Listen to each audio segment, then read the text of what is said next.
Good morning, guys. We are headed to College Station this morning. We got Elijah's bike loaded up. Got the key for the battery.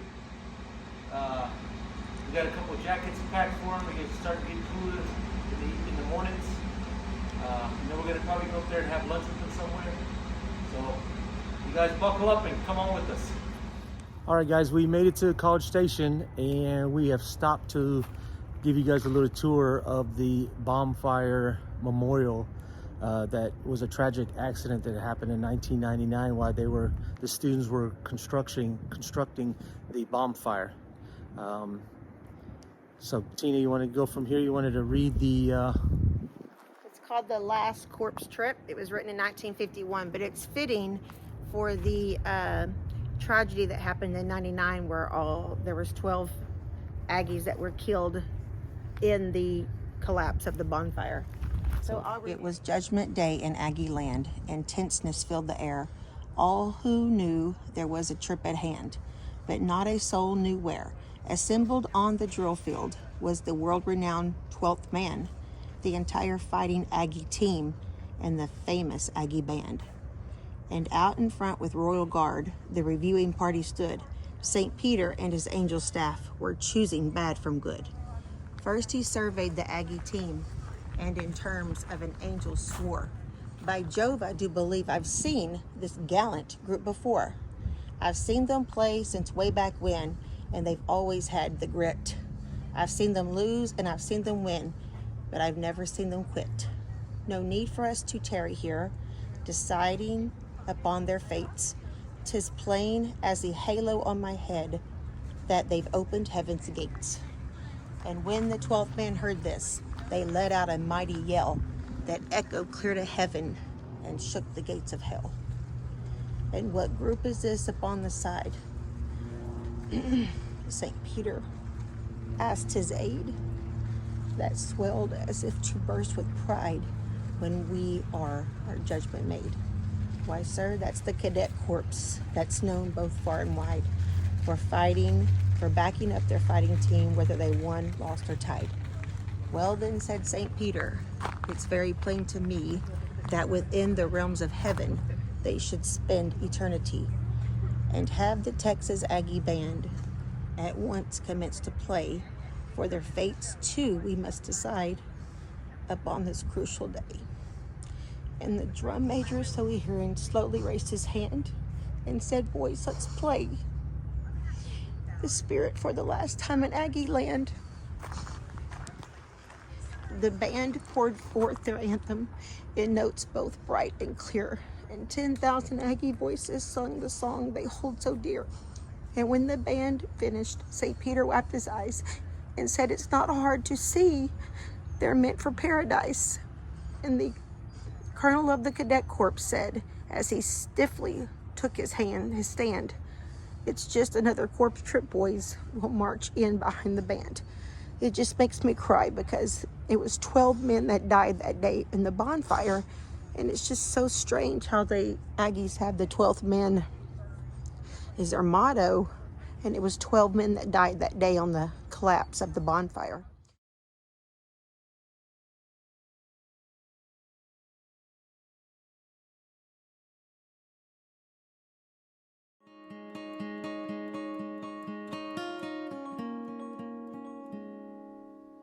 Hey guys, we met up with Elijah. We're gonna go here and do the HEB. Get this baby some groceries for his dorm room. Yeah.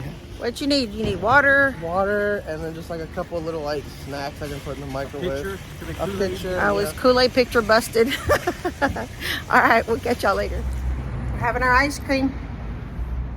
At Cold Stones. Cold Stone. Cold Stone. The campus is just right there. Yep. Very close by. I got cheesecake surprise. They had strawberries and blueberry with cheesecake ice cream. Very delicious. What'd you get, Elijah? Mine doesn't have a name. I just got chocolate with a little bit of fudge in it, and then sprinkles and chocolate chips. I had peanut butter cups and chocolate. pretty good. Pretty good. You ever come to College Station? Check it out. Cold Stone. Cold Stone. Oh, it's a Cold Stone. It's a chain. They have them It's a every... chain. It's a chain. I didn't know. I've never been there. I've been to Marble Slab a whole bunch of times, but I didn't know Cold Stone was a chain. Yeah. You knew that already? Yeah. It's, Well, it's probably not as popular as Chick-fil-A, but It's good ice cream. good ice cream. good ice cream. Elijah, what's the best part of living in College Station to you? I mean, I don't have allergies here. So it's like, whatever it is that in Houston I'm allergic to, it's not here. Elijah has gotten allergies. I told you a little bit about he had cat. Both of these guys are allergic to cats, but Elijah's always suffered from allergies since he's a little boy. But he told me this morning, he said, Mom, I don't have any allergies in this town. Like, None. nothing. There's some plant or something in Houston I'm allergic to. It's pollen or something, and it doesn't grow out here, I guess, in the more plains. That's a pretty good thing. That's a really good thing. Mhm. What's the worst thing about living here? Homework? I thought you was going to say missing your mom. Oh, well, that too. Well, missing your dad. Or Missing your dad. There's a form of mine, though. It's not the worst thing, though, Dad. The worst thing's homework. Homework. I hate homework. No, we're an hour away. All right. Elijah's going to get on his bike. New electric bike. Yeah. Fancy bike. Fancy bike. Head back to your dorm. All right, go. Okay. Let's see you.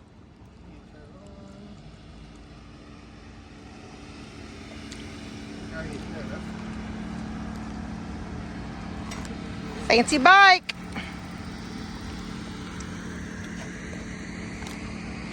Where are you gonna park? Where are you gonna park?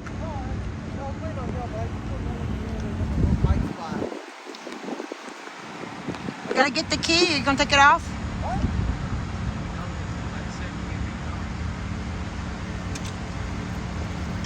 Oh, you're so cute. What did you say? I didn't hear what you said a second ago. Oh, go ahead and go lock it up. We'll wait for you.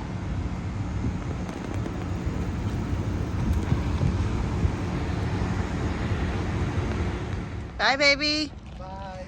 I love you. Love you. I'll see you hopefully in 2 weeks.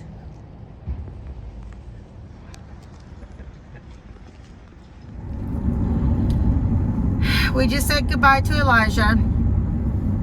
It's always hard leaving Our baby. our baby behind.